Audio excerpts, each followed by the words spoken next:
All right, everyone get ready because we are going deep into a pretty turbulent time in American history. Oh, yeah. We're talking the 1830s, Okay. Andrew Jackson's presidency, Mm-hmm. and how all that impacted Native Americans. Right. I mean, you've probably heard about the Trail of Tears, Of course. but we're going way beyond just the textbook version Sure. to really dig into all the political fighting and legal struggles Okay. and the personal stories that really, shaped this whole era. Yeah, no, that's a great way to put it. And to help us make sense of all this, we have with us someone who knows all about Jacksonian America. Well, I wouldn't say I know all about it, but No. it is a really interesting time, though. Yeah. Full of contradictions. Yeah. I mean, you've got Andrew Jackson, a war hero, Right. championed the common man, supposedly. Mm-hmm. But when you look at what he did to Native Americans, well, It's a very different story. yeah, it's a very different picture for Yeah. sure. Okay, so let's sort of set the scene here. Okay. It's the 1830s. Mm-hmm. Westward expansion is booming. Oh, yeah. And there's this huge conflict brewing between white settlers and Native American tribes. Right. And then you have Andrew Jackson right in the middle of it all, Yeah. promising to stand up for the average American. Right. The common man. But for Native Americans, Uh-oh. things are about to get really bad. Yeah, it's not looking good. So can you talk a little about Jackson's vision for westward expansion? Well, his vision was very much tied to what he went through in the military Okay. and that whole idea of manifest destiny. Right. He really believed that it was America's destiny to expand across the continent. Hmm. And, that belief really shaped how he treated Native Americans. So it wasn't just about the land. No. It was about something bigger, this idea that America was exceptional and destined to expand. That's exactly it. Okay. So was there already some kind of system in place for the U.S. government to deal with Native American tribes? Well, yeah, I mean, there were treaties. Right. Treaties existed. Yeah, they were like the main way the government interacted with tribes. Okay. But then under Jackson, those treaties, well, What happened? they became less about, coexisting peacefully and more about just pushing Native Americans further and further west. So basically, treaties were used to just take more and more land. Basically. Were all Native American tribes seen the same way, though, by the government? Not exactly. Right. You've probably heard the term 5 civilized tribes. Yeah, I have. It really shows the bias back then. How so? Well, this term was used to talk about the Cherokee Creek, Choctaw, Chickasaw, and Seminole. Right. They were seen as civilized by white settlers Okay. because they had adopted things like farming and had societies that kind of looked like European society. So civilized just meant more like us. Pretty much, yeah. But even being considered civilized didn't protect them from Jackson's policies. Not at all. Can you give us an example? Well, look at the Cherokee Nation. Okay. They had a government, a constitution. They were really determined to protect their land. They had a constitution decades before all of this went down. Right, exactly. It shows how committed they were to governing themselves. Absolutely. But then gold was found on their territory. Oh, And, well, you can imagine what happened then. yeah. A huge land grab by white settlers. It was just impossible to ignore. So the pressure's on. Oh. What does Jackson do? Well, Jackson had this kind of paternalistic view of Native Americans. What do you mean by that? He actually thought that removing them from where white settlers were moving, that was actually a good thing for them. Really? Yeah, he thought it was a way to protect them from conflict and assimilation. Protect them by making them leave their homes. That was his thinking. It's hard to see how that was really in their best interests. Yeah, it's a tough one. Was he really trying to help them, or was there something else going on? Well, it's complicated. Oh, On the oh. one hand, you've got his own beliefs and experiences shaping his views. Hmm. But on the other hand, you have the political situation at the time. I Hmm. mean, westward expansion was popular, Yeah, and Jackson was a very skilled politician. right. He knew exactly how to tap into what white Americans wanted and what they were afraid of. So it's a mix of ideology and political maneuvering. Exactly. But not everyone agreed with this approach, right? No, There had to be some pushback. definitely. So what did that look like? Well, the Indian Removal Act, the one that allowed for the forced relocation of Native American tribes, Yeah. that sparked a huge national debate. Who were some of the key players in that debate? Well, you had people like Catherine Beecher, Okay. a big writer and educator. Mhm. She got women to sign petitions against the act. Wow. And then there was Senator Theodore Frelinghuysen. Okay. He gave these really powerful speeches. What condemning the racism of the whole policy. Mhm. And get this, even Davy Crockett spoke out against it. No way. Davy Crockett. Yeah, the frontiersman. He was a Jackson ally, right? He was, but he publicly broke with Jackson over this. That's wild. It just shows you how divisive this whole thing was. Even Davy Crockett. Yeah. It's incredible to see these figures standing up for what they believe in, Oh, absolutely. even when it meant going against a popular president. Yeah, it took a lot of courage. They were up against a lot, though. For sure. I mean, public opinion at the time was really fueled by fear and prejudice. Oh, yeah, especially in the South. Right. There was this fear that if you acknowledged Native American rights, it would embolden the abolitionist movement. I see. And then you had plays like Metamora, Okay. super popular at the time, but they often demonized Native Americans. Oh, wow. So you've got all this going on. Yeah. Political maneuvering, moral arguments, popular sentiment swirling around this issue. It was a mess. But the Cherokee Nation didn't just fight this in the court of public opinion, right? Yeah, they didn't. They took their fight to the Supreme Court. They did. And those legal battles are super important to understand. All right, so let's dive into those. Okay. What were the key cases and what was at stake? The first big one was Cherokee Nation v. Georgia in 1831. Okay.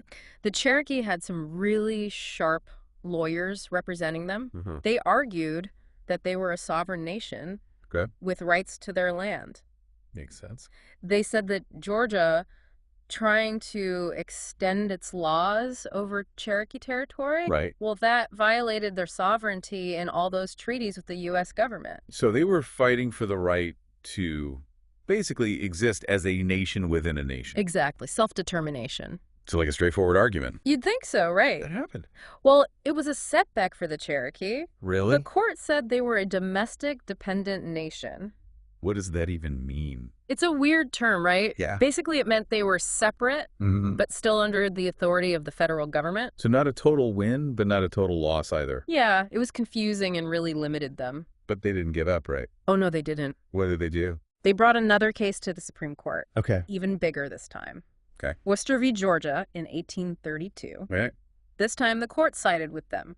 Wow, really? Yeah, well, they sided with some missionaries who were working with the Cherokee. Okay. But the court said that Georgia couldn't extend its laws over Cherokee land. That's huge. It was a big win. Did that force Jackson to back down? This is where things get really interesting. Okay. And this is where you really see Jackson's personality. Okay. You know what he said? Right. John Marshall has made his decision. Now let him enforce it. He's talking about the Chief Justice of the Supreme Court. Yep, John Marshall. He just ignored the Supreme Court. Basically, Yeah, that's a power move. it was a blatant refusal to uphold the highest court's ruling. I can't believe that. It really shows you that the law doesn't mean much without the executive branch backing it up. So Jackson's defiance set the stage for what? For a really tragic chapter in American history. The Trail of Tears. But we'll have to save that story for the next part of our deep dive. Yeah. So Jackson refused to enforce the Supreme Court ruling. Yeah. And that led to the Trail of Tears, It did. one of the darkest moments in American history. It's a really tough part of our past. Can you describe what this forced relocation was like for the Cherokee? Imagine being forced from your home, Okay. the land your family has known for generations, at gunpoint, Wow. with just the few things you can carry. It's hard to imagine. This was the reality for thousands of Cherokee men and women and children. So many families. They were herded into stockades, Okay. often in terrible conditions, Oh, and then forced to march hundreds of miles west. I can't imagine the toll that took on them. It was brutal, Yeah. and it wasn't a quick journey either. We're Yeah. talking months of walking Months. during the harshest part of winter, Oh, wow. with barely any food, clothing, or medical care. So many people must have died. It's estimated that a quarter of the Cherokee population died during this forced removal. A quarter.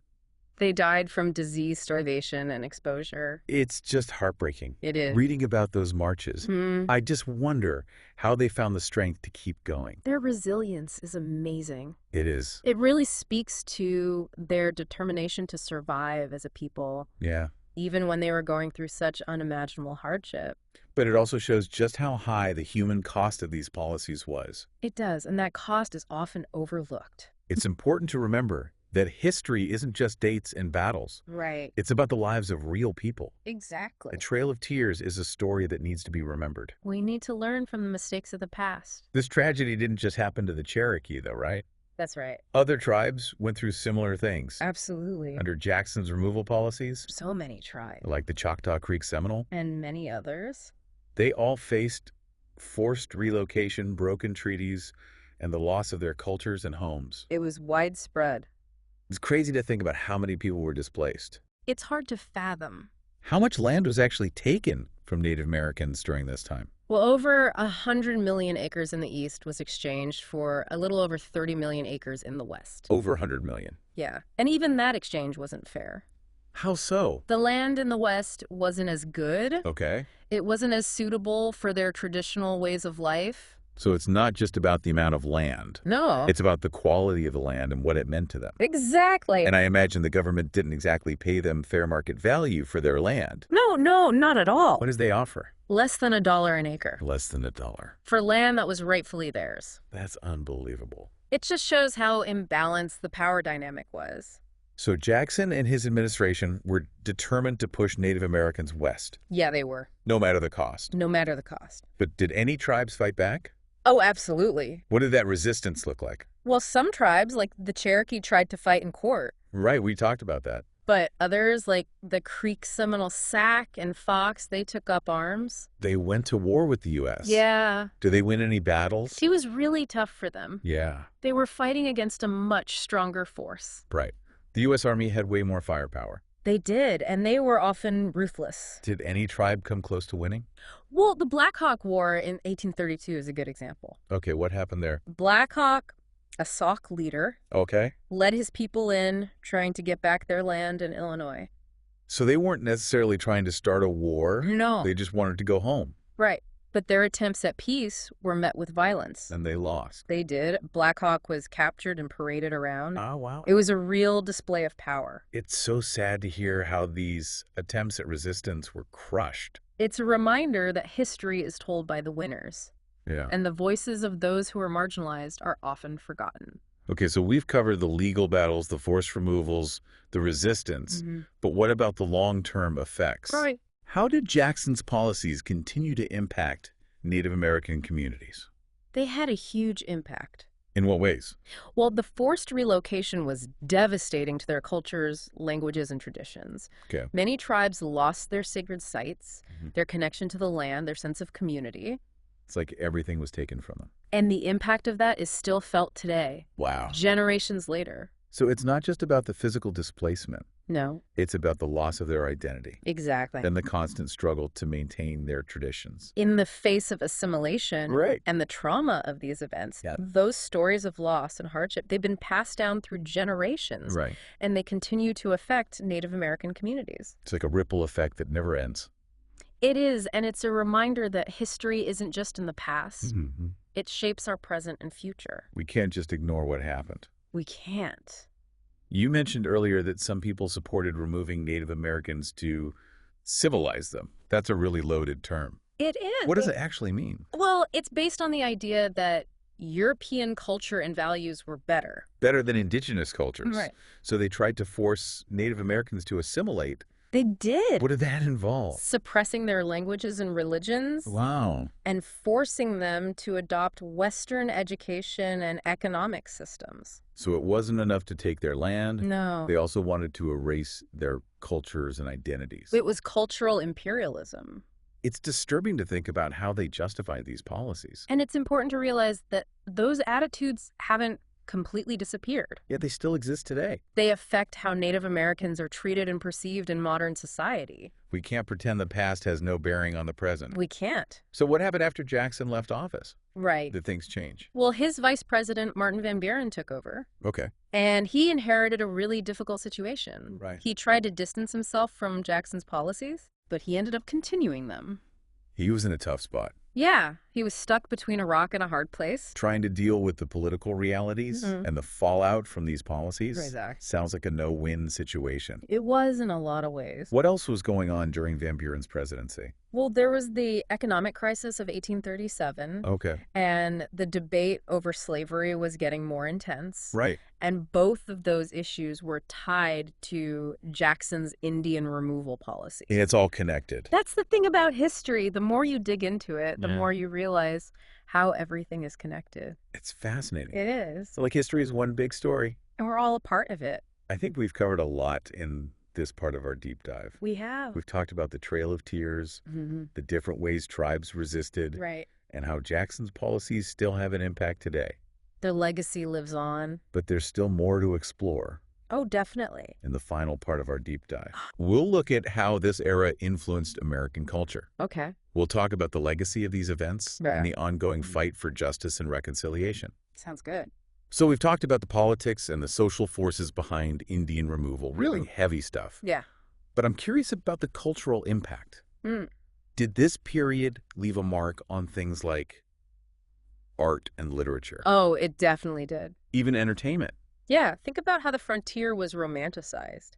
Okay. All those stories about pioneers heading west. Right. That narrative often left out Native Americans Hmm. or portrayed them as obstacles. Like they were in the way of progress. Exactly. Or they were romanticized as noble savages. So those stereotypes we see in old Westerns, Yeah. the stoic chief, the savage warrior, those come from this era, They do. Those images are rooted in this time period. and they're not accurate. Now, the reality of Native American cultures was much more diverse, Right. but it was often simplified into these stereotypes. And those stereotypes fueled fear and prejudice. Exactly. Plays like Metamora really played into those fears. It's amazing how art can both reflect and shape how we think. It's powerful. And in this case, it was used to justify these policies. Right, by making it seem like Native Americans were uncivilized. Or doomed to disappear. So removal seemed like the natural outcome. Huh. Yeah, it made it seem It'd inevitable. be easy to judge Jackson looking back, Mm. but I wonder what it was like for people back then. Mm. Were there people who saw how wrong this was? There were, and it's important to remember them. Like who? People like Catherine Beecher and Senator Frelinghuysen. Right, we talked about them before. They actively fought against these policies. They saw Native Americans as people, They did. They recognized their right. to their land and culture. Exactly. And they spoke out against the government. It must have been hard to go up against Jackson. It was, especially when he was so popular. They were ridiculed and threatened. But they still stood up for what was right. It makes you think about how we respond to injustice today. Good point. But how do these events from the 1830s still affect Native Americans? Well, the impact is huge. In what way? Forced relocation disrupted their cultures, their languages, their traditions, Okay. and the effects are still felt today. They lost so much. They lost their ancestral lands, their sacred sites. They had to adapt to new environments. Right, and that had a lasting impact on their economies and social structures. So it's not just about being forced to move No, it's about the loss of their identity and the struggle to keep their traditions alive. in the face of assimilation. Exactly. And the trauma, Yeah. the stories of loss and hardship passed down through generations, Right. it continues to affect Native American communities. It's a reminder that history isn't just something we read about, It's something we live with. but there's also a story of resilience here. Oh, absolutely. Native American communities haven't disappeared. No, they fought to preserve their cultures. Their languages, their rights. You see it in the revitalization of Native American languages, Okay. the reclaiming of traditional knowledge. The fight for tribal sovereignty. Exactly. It's incredible. It's about more than just the wrongs of the past. Hmm. It's about healing and rebuilding. And that brings us to reconciliation. Right. How do we move forward? How do we learn from this painful chapter? What can we do to make things right? Well, reconciliation is a long process. Okay. It means listening to Native Americans, Learning from their experiences, recognizing the harm that was done. honoring their resilience, It also means supporting their sovereignty protecting their cultural heritage. and addressing the systemic issues that still affect them. So it's not just about saying sorry. No, it's about taking action To create a more just future, for everyone. this has been such an insightful conversation. It has. It's one thing to learn about history from a book, Hmm. but it's another to really dive into the stories And understand the nuances. of this era. It's those personal stories that really make history come alive. Okay, so as we wrap up this deep dive, I want to leave you with a final thought. Okay. The legacy of Andrew Jackson and Indian removal is complicated. It is. It's about ambition, prejudice, unchecked power. Mm-hmm. But it's also about resilience, resistance, and the strength of Native American cultures. It's a story that's still being written. as Native Americans fight for their rights and their cultures. It's a story that deserves our attention Our empathy. and our commitment to a better future. Thank you so much for joining us on this deep dive. It was my pleasure. And to everyone listening, Yeah. thank you for being here. Thanks for listening. We hope you learned something new about this important time in American history, We hope it sparked some curiosity and that you'll continue to explore the past. and its connection to the present. Until next time. Stay curious.